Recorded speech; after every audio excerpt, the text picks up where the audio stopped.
knockout match between Bataan and Ilagan Isabela. Muli po Ken Panglinan with Javi Balanya at courtside. We have Miss Andrea and Disho. 5-point lead for the Cowboys here as we start the fourth period. Kapulong with a reverse. You see the quarter scoring here, 21-10 for Ilagan Isabela in the first. Bumawi naman yung Bataan in the second period, and then behind Art de la Cruz scoring 12 of the 22 points of the Cowboys in that third, but unfortunately injuring his ankle, and he is still being attended to here. We'll probably have an update later from Andrea on his status. TH to Malip, flips it up, no good. Foul given up by Alan Santos. That's a totally unnecessary foul, Ken. Not even a minute into this fourth quarter. Possession already secured by Bataan. There's no opportunity for a fast break. I don't understand why you have to commit a foul. Someone got teed up here. I saw 2 tees given out by referee Jay Castroverde. Alan Santos obviously not agreeing to it. I think Tutoy Ramirez was also in the fray there. There may have been a few words said between those two guys.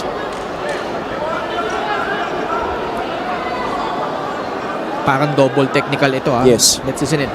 Technical foul on number 18, Tutoy Ramirez, for unsportsmanlike behavior is fourth. Technical foul on Alan Santos for unsportsmanlike behavior or second infraction. Alan Santos, 5 fouls.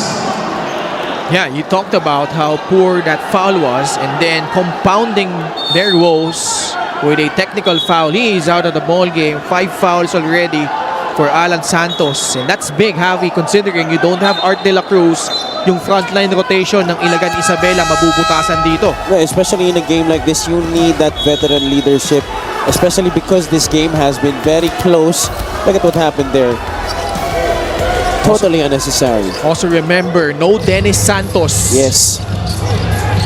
So now the Cowboys playing severely undermanned here in a game which is very high stake. Chris Xavier to tie the ball game up. That shot from downtown will rattle out, and a foul. Another one against Ilagan Isabela. This is where Bataan can use their height advantage in, try and dominate the glass. Well, they have been doing that offensively in this game. They're +5 overall in terms of rebounds. Now that you don't have a lot of bodies to defend the paint and on the block, J-Boy Solis has been solid, but so far there haven't been any other guys who may try to compete well defending guys like Kapulong and Javier on the block and inside the paint. You also have Jamil Gabao still on the bench, so lots of options in the front court for Bataan compared to limited right now for the Cowboys. J-Boy Solis, no hesitation, it will bounce out. Bola na tapik palabas ng Bataan. But it seems like they're contemplating on whether to challenge that last out-of-bounds play, but they will not. It will stay with the Cowboys with a fresh 14 on their shot clock. Miranda gives it up to TH to Malip. No good on the free. Diab got caught pushing off. Another foul against Ilagan Isabela. He hasn't had any luck in this game in terms of boxing out. Lagi na lang siya napipituhan dito sa second half. That's 2 straight times he's been called for a loose ball foul. And not even 1 minute and 30 seconds in, they are in penalty. Yes. Kapulong goes to work immediately and scores on the interior. Now see what I'm talking about there. Diab was there to defend, Solis was there to help, but it was a little late, and already Kapulong was on his way to making that step into that hook shot. Miranda can't hit the free. Gumaru, smart play. Able to fish for that foul against Robbie Darang. That's experience for you there, coming from a veteran shooter in the league like Don Gumaru. But you see here, J.L. Kapulong backing down itong si Josh Giab. Obviously, Giab not wanting to give up any more fouls. That's why he had to play him a little less aggressively on that play. 3 free throws for Don Gumaru. Hailing from Alinggilan, second dito sa Ilagan Isabela. Got off from a trade with Allen Mina, involving Allen Mina with the Pampanga Giant Lanterns. And he grew up under the tutelage of Coach Paul Rivero here. This free throw of the game brought to you by Extreme Appliances, ang subok at kumpletong appliance brand ng Pilipinas. Dati-dati, sari-sari daw mga barangay courts nilaruan niya dito, Javi, and eventually playing for Arellano. Also played for Coach Tim Cone and was a feisty defender, a tremendous shooter. And here, providing the goods already with 15 points. Yeah, he's been solid in this game, Ken. You know, Coach Louis has put a lot of trust in him. He's one player that he really wanted to have simula pala ng season. No? He has a lot of trust in Gumaru as a player and as a shooter.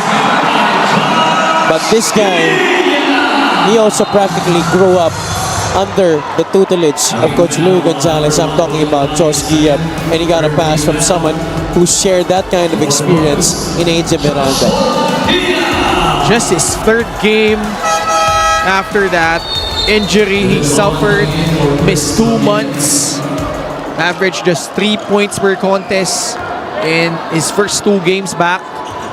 But here, with a lot of guys absent, has stepped up, 5 points, 3 rebounds, make that 6 off that bonus free throw. Naging malaking bagok yun, no, para sa Ilagan yung pagkawala ni Josh Giab, especially because it's no secret that Coach Louis' system is very tough to understand in a short period of time. That's why he really relies a lot on Josh to help streamline that development of the understanding by the other big men in the front court for the Cowboys. That's why nung nawala siya, no, medyo nahirapan talaga yung Ilagan. AJ Miranda drives baseline, can't finish. 6-point lead. Mitchell Minus attacking the defense, forcing it up, no good. He was forced into a deep spot right there on that right side. Bola na tapik. Ramirez could not save it. Good thing he's okay. Yeah. Crashing onto the stanchion board on the side of Ilagan Isabela. Persevere will give J.L. Kapulong a breather here.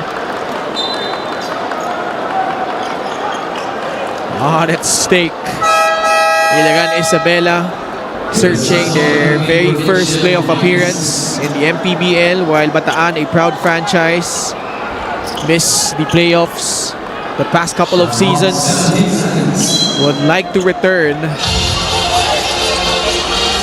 Miranda gives it up to TH Tumalip. Ives Sazon making his first appearance here in the second half as Jamil Gabawan comes away with a steal.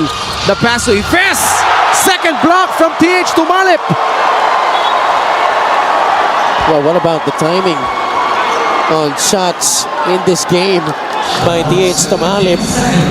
He has been on point. Wow, what a rejection right there. 3 from J-Boy, 2 from TH.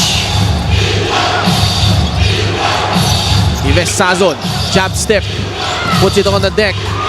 Attacks the defense of AJ Miranda but could not score. Miranda quickly to Don Gumaru. 3 for a free, short. Poor foul, they are in penalty. Gumaru giving up that foul. Out of frustration already, but that was a good look by the Cowboys. Gumaru getting that open 3 on that left wing. I love how they did not put the ball on the floor as much. Miranda did not even dribble anymore in Gumaru on that left wing. Mintis niya lang talaga. And these are really one of the things that are keeping Bataan in this game. It's the volume of free throws that they've been taking. Pero naisip mo nga di ba? Kung napasok lang nila halos kalahati ng mga minutes nila, this would have been an even closer game. Yeah. Ramirez sinking the first free throw. Bataan only 56% from the line tonight. But hitting both was Tutoy Ramirez. Lead down to 4. But if you're looking at the trend from their previous games, that game between Bataan and Pasig and that game between Ilagan and Pangasinan, it's the team that ended up shooting better from the free throw line and the three-point area that actually ended out on top. And in this game, it's Ilagan who is on top in both of those categories. Torching the nets, Don Gumaru with his 4th free. And this one, much important at it gives Ilagan Isabela a 7-point lead, 66-59, timeout Bataan.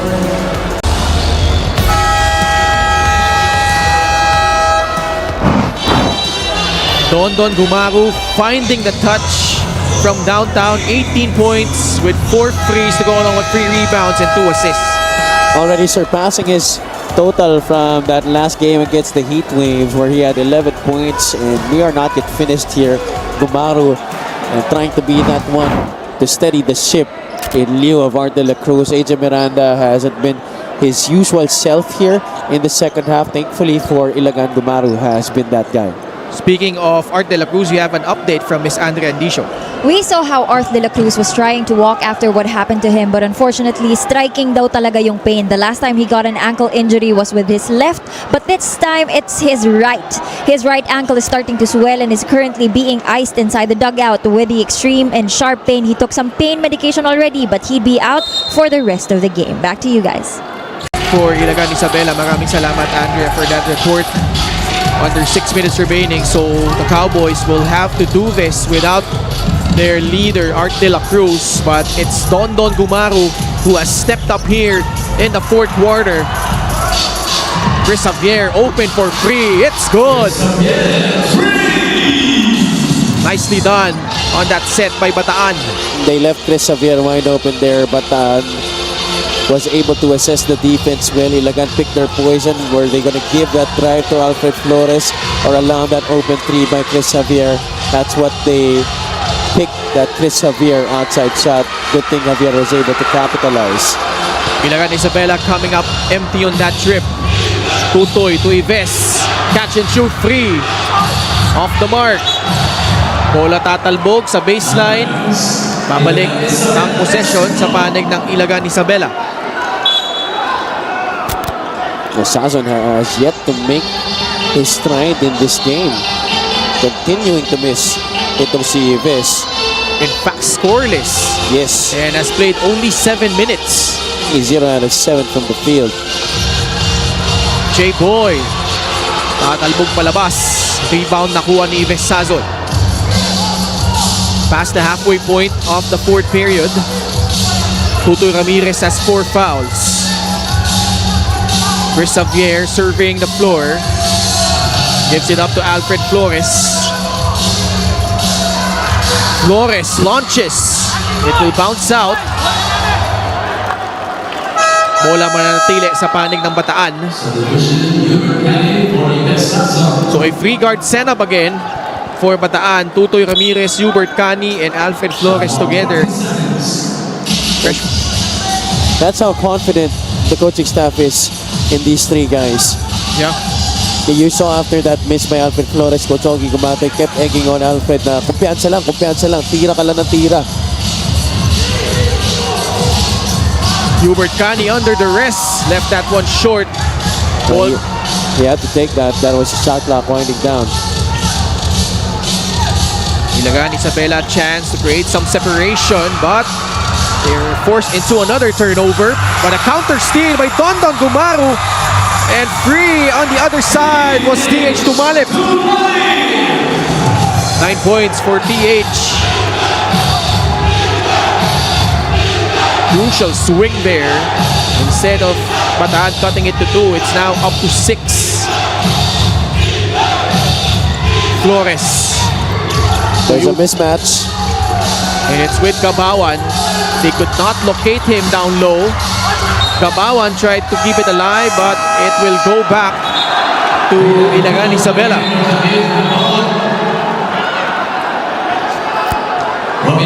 Jael Kapulong replacing Jamil Gabawan. Robbie Darang also getting Alfred Flores a reprieve. Technical foul on Bataan Risers. Number 39, Jamil Gabawan for unsportsmanlike behavior. Wow. Jamil Gabawan, as he was walking back to the bench, had some choice words or game officials and got teed up. No, actually kicked the stanchion board. The boy Don Gumaru, his second time playing at home, 19 points, hitting that technical free throw. Na he is gonna relish this experience dahil matagal-tagal pa bago sila makabalik dito. And that would only happen if they probably get to the national finals. Exactly. But first order of business is to get out of the play, and J-Boy Soles attacking the closeout, but was whistled with a traveling violation. That's the right call. He shuffled his pivot foot upon receipt of the basketball. And now this gives another opportunity for Bataan. Now can the Risers actually prove to themselves and to everyone else that they can come back from this lead and pull off a victory? With no Art de la Cruz, no Dennis Santos, Mark Dyke in sick bay. 10 seconds left sa shot clock ng Bataan. Under 3 minutes left here in regulation. Kani pulls the trigger way off. Ramirez tried to save it, and he does. He was able to draw a foul. The Cowboys are in penalty. Olegario whistled for the foul, having another appearance here late in the fourth quarter. Just like in that game against Pangasinan where he was inserted almost at the same time. He's someone that Coach Louie has turned to give some energy, to change yung flow ng game, no? He's that guy who can actually affect the energy of the bench just because of his dynamic play. Ito si J.R. Olegario.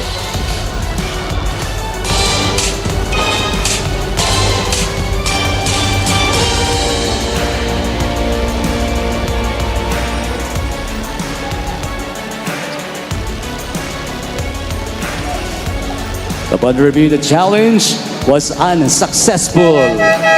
Foul on J.R. Olegario. Unsuccessful challenge. J.R. Olegario whistled for that foul. Yeah. Yeah, definitely a foul there. Utoy Ramirez back at the line, where he is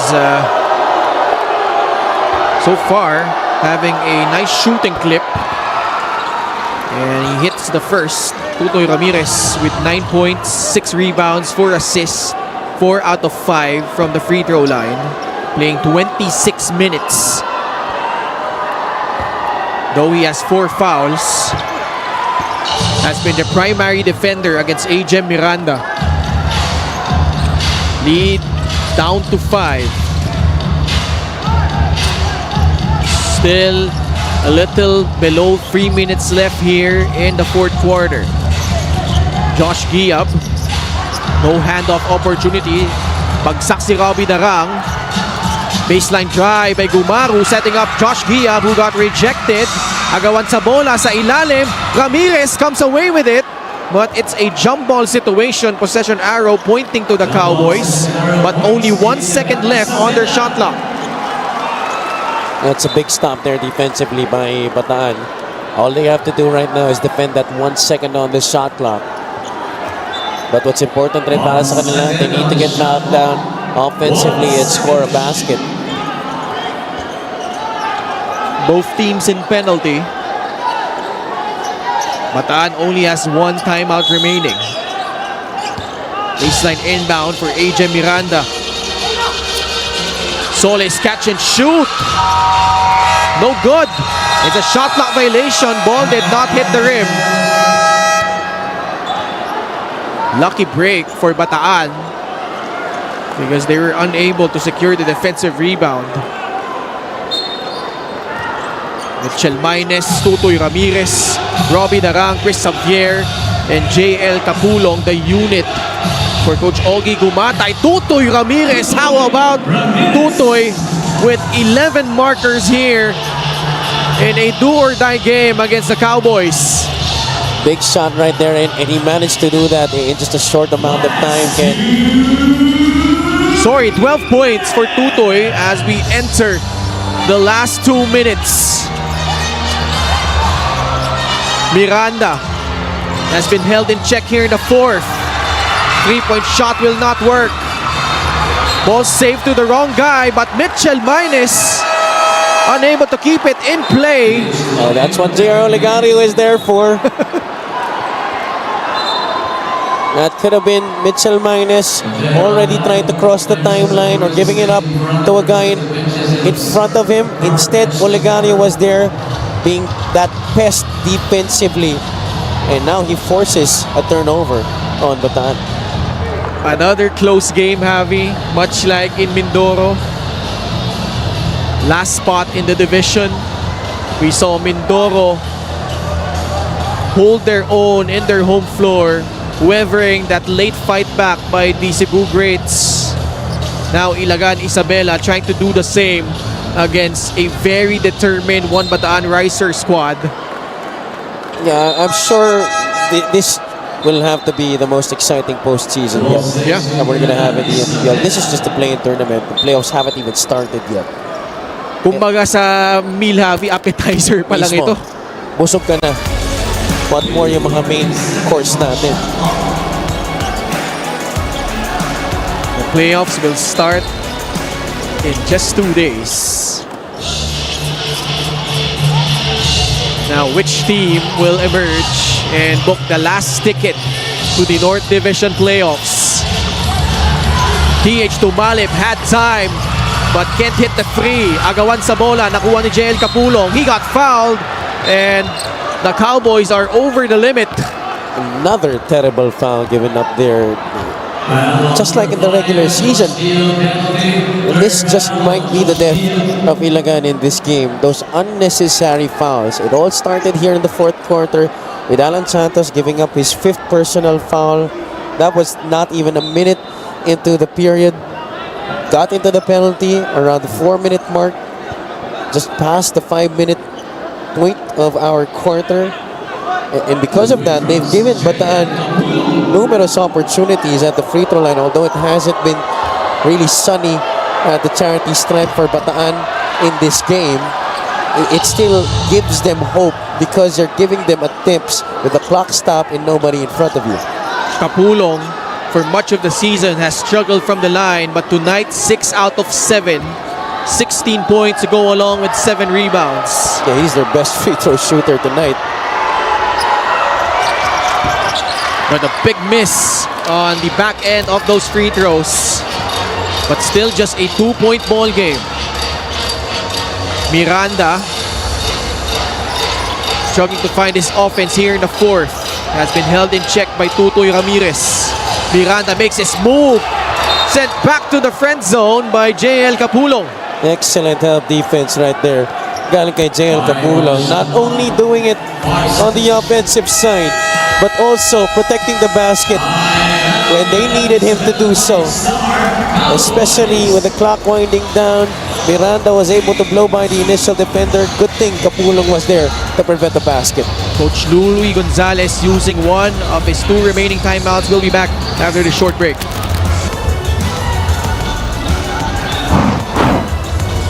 JL Kapulong had 19 points and 8 rebounds and then elimination round meeting.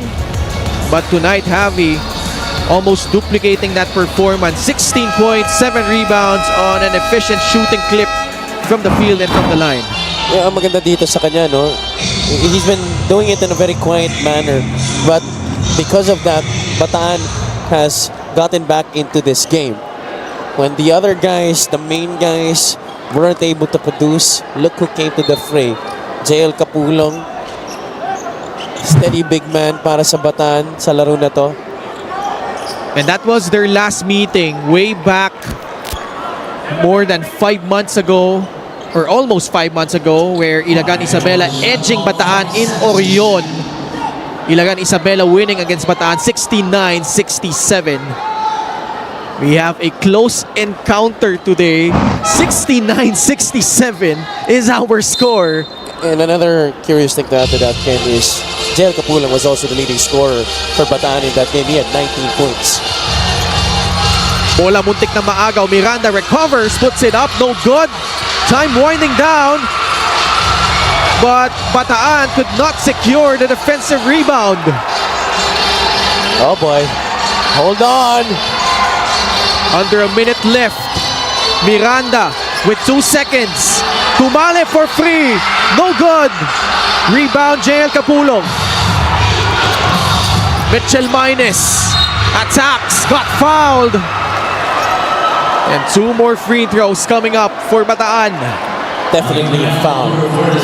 Wise move made there by Mitchell Minus. Did not force it going all the way to the rack. Instead, put his back to the basket right here against Tumalip on the drive.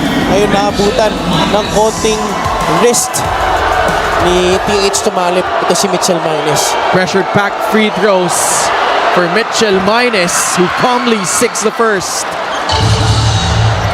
Art de la Cruz. His right ankle taped and iced. I'm sure he wishes nothing more than to be on the floor right now with his teammates. To tie the ball game up at 69 apiece. He does. Mitchell Minus with clutch free throws. 3 out of 8 prior to those 2 charities, Ken. Sinking it when it matters the most. 39.7 seconds left. Both teams in penalty. Gumaru with a basketball against Robbie Darang. 5 deadlocks and 5 lead changes to this one. Miranda to J-Boy Solis. Give and go with Miranda. Nice play. And it forces a foul against Bataan. But AJ Miranda, not really a good free throw shooter this season. And that's also going to be Ramirez's 5th foul already. You know how important he is. He has been, rather, here in the 4th quarter para sa Bataan. That's going to be a big loss for the Risers. But I love how the Ilagan Isabela Cowboys still went to their set play in a very crucial possession. Usually you let your main man, you make a decision, try to break down the defense one-on-one, or it's going to be a pick and roll situation, pick and pop. That time though, they opted to go with a real give and go from the top of the circle, giving it up. Ito si J-Boy Solis quickly after AJ Miranda hit him just above that top of the key. AJ Miranda in their last game, only 3 out of 6 from the line. Tonight, 14 points, 6 rebounds, and 6 assists. Hitting the first free throw.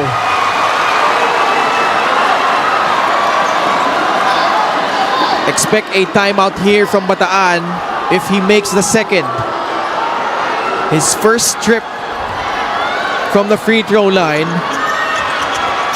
Hits both, much to the delight of the Ilagan Isabela crowd.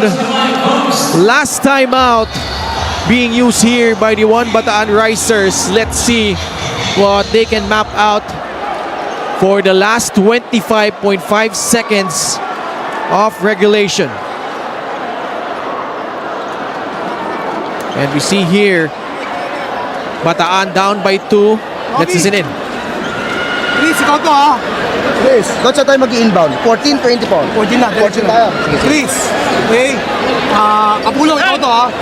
Jel, ikaw to ha. Darang. Hindi. Sason, ikaw to. Okay, Sason. Sino to isa? Rabi.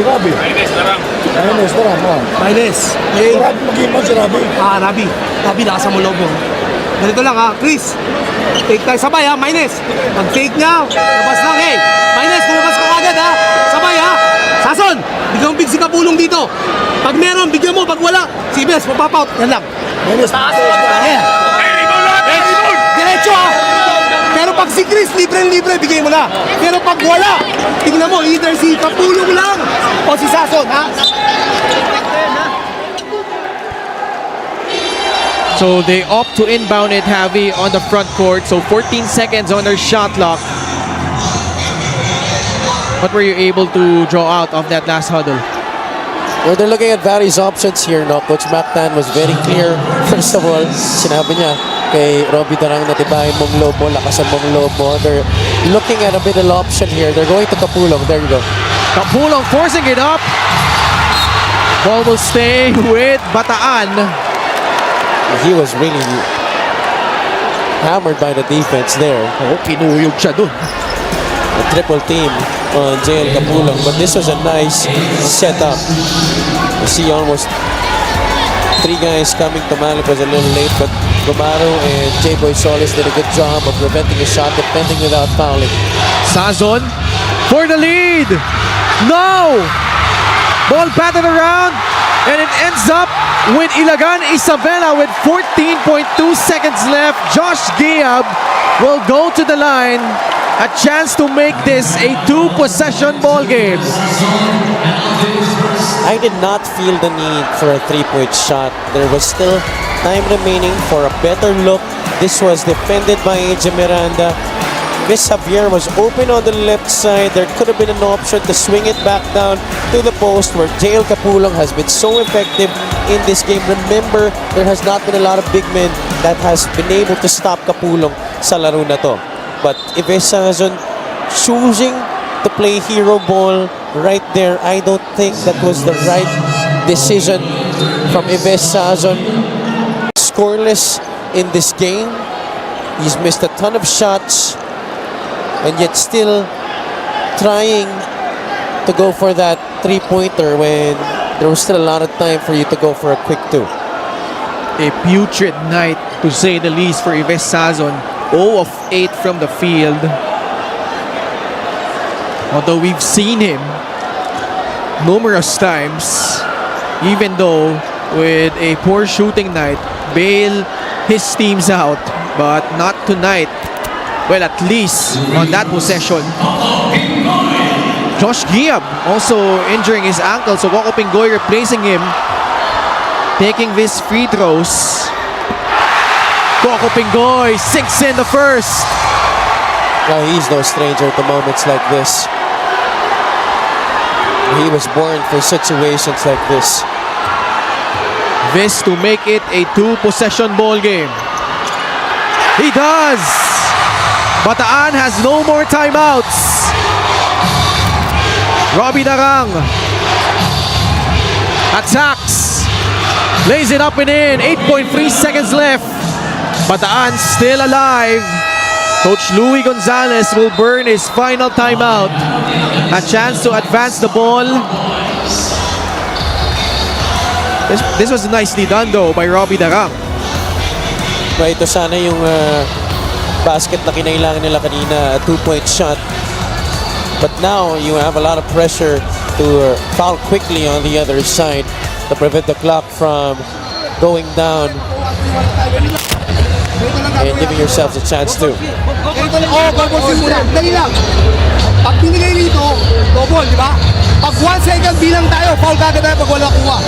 Pare, ang gusto ko mangyari, pag dito binigay, ito dumabol, yun ang tao dito, mag-choose muna, papagdabi natin to, tsaka natin salubungin.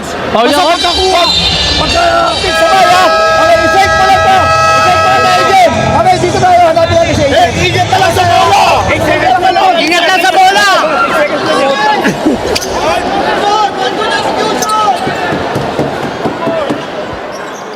So both assistant coaches running the plays for their respective squads. Coach Nixon Ramos for Ilagan Isabela, Coach Mactan for Bataan.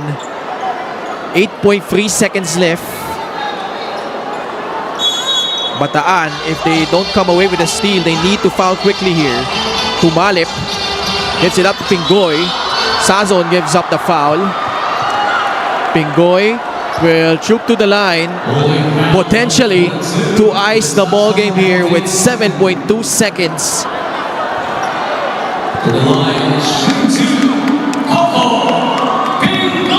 Coco Pingoy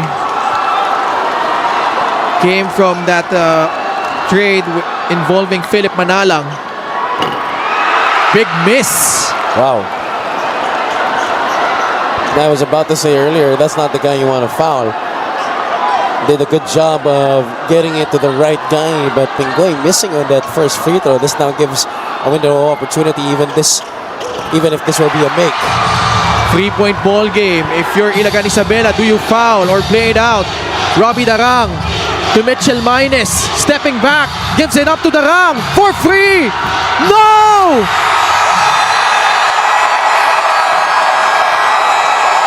A historic feat for the Ilagan Isabela 5-star Cowboys as they withstand the spirited rally by the One Bataan Risers and earn the last ticket to the Mpbl playoffs. Such a painful loss for the Risers, especially after they have been riding a winning streak coming into this game. It was a tough matchup from start to finish. Maraming salamat, Ken. First of all, Donald, congratulations. Dikit pa ang laban starting the second half. Art de la Cruz spearheaded that third quarter, pero matapos nga ang nangyari sa kanya, you step up. Next man up mentality. Ikaw yon para sa Ilagan Isabela. How did you do it, Donald? Nag-stick lang kami sa sinasabi ni Coach na kahit sino ipasok, kailangan namin sundin lang yung sistema. Doon kami malakas, kaya yun lang yung ginawa namin lahat. Hindi lang ako, lahat kami. First season ng Ilagan Isabela Cowboys and yet playoffs na agad kayo. How will you guys plan to face the number 1 seed sa inyong division? Wala pa. Paghahandaan pa namin bukas kung ano yung sasabihin ni Coach. Katulad nga ng sabi ko, stick lang kami sa plano namin, sa sistema namin. So, yun. And I know, Donald, na tubong Ilagan Isabela ka. So I know you did this with all your heart. Anong gusto mong sabihin sa lahat ng mga kababayan mo na sumuporta sa iyo ngayong gabi? Thank you. Tandi ka mo nga taga Ilagan. Lalo na the boss namin, si Mayor J, si Boss J.O., Boss EJ, si Boss J. Thank you. At suporta ta pamilya, ta lingigan, ta kabarangay ko, ta lingigan, ta suporta sa anak ko, sa asawa ko, nasa Manila, nanonood ngayon. Thank you sa suporta. Thank you, yun lang. Coach Louie Gonzalez, first of all, congratulations. And Coach, looking back into the elimination rounds, I know this team had a lot of ups and downs na kwento mo nga sa akin. So after this beautiful, beautiful win, how are you feeling? Anong masasabi mo sa naging laro nyo ngayong gabi? Yeah, we really have to earn it. We need to earn it. Like what I told you before the game, the most difficult day is the day before that breakthrough.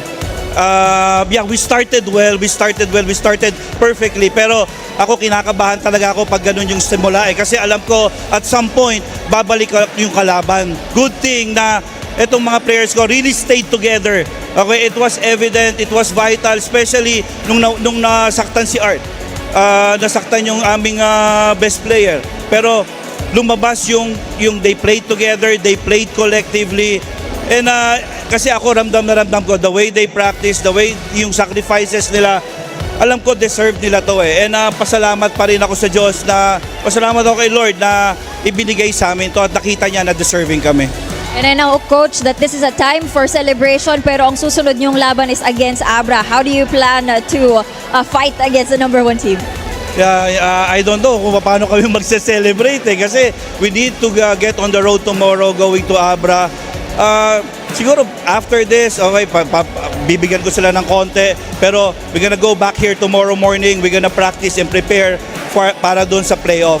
And I wanted to take the opportunity as well kasi itong mga Ilagueños, nararamdaman ko sila. And lagi ko sinasabi sa mga players ko, nothing but your best. Only your best para maging fair tayo dun sa mga Ilagueños, sa mga taga-Isabeleños na sumusuporta sa amin, led by our team owner, si Boss Jeo, si Mayor J, the Diaz family, si Boss EJ, si Boss J, si Boss Ricky, si Boss Joey, at lahat ng mga taga-Ilagan dito na kami handa para sa inyo. Always remember na ibibigay palagi namin yung best namin.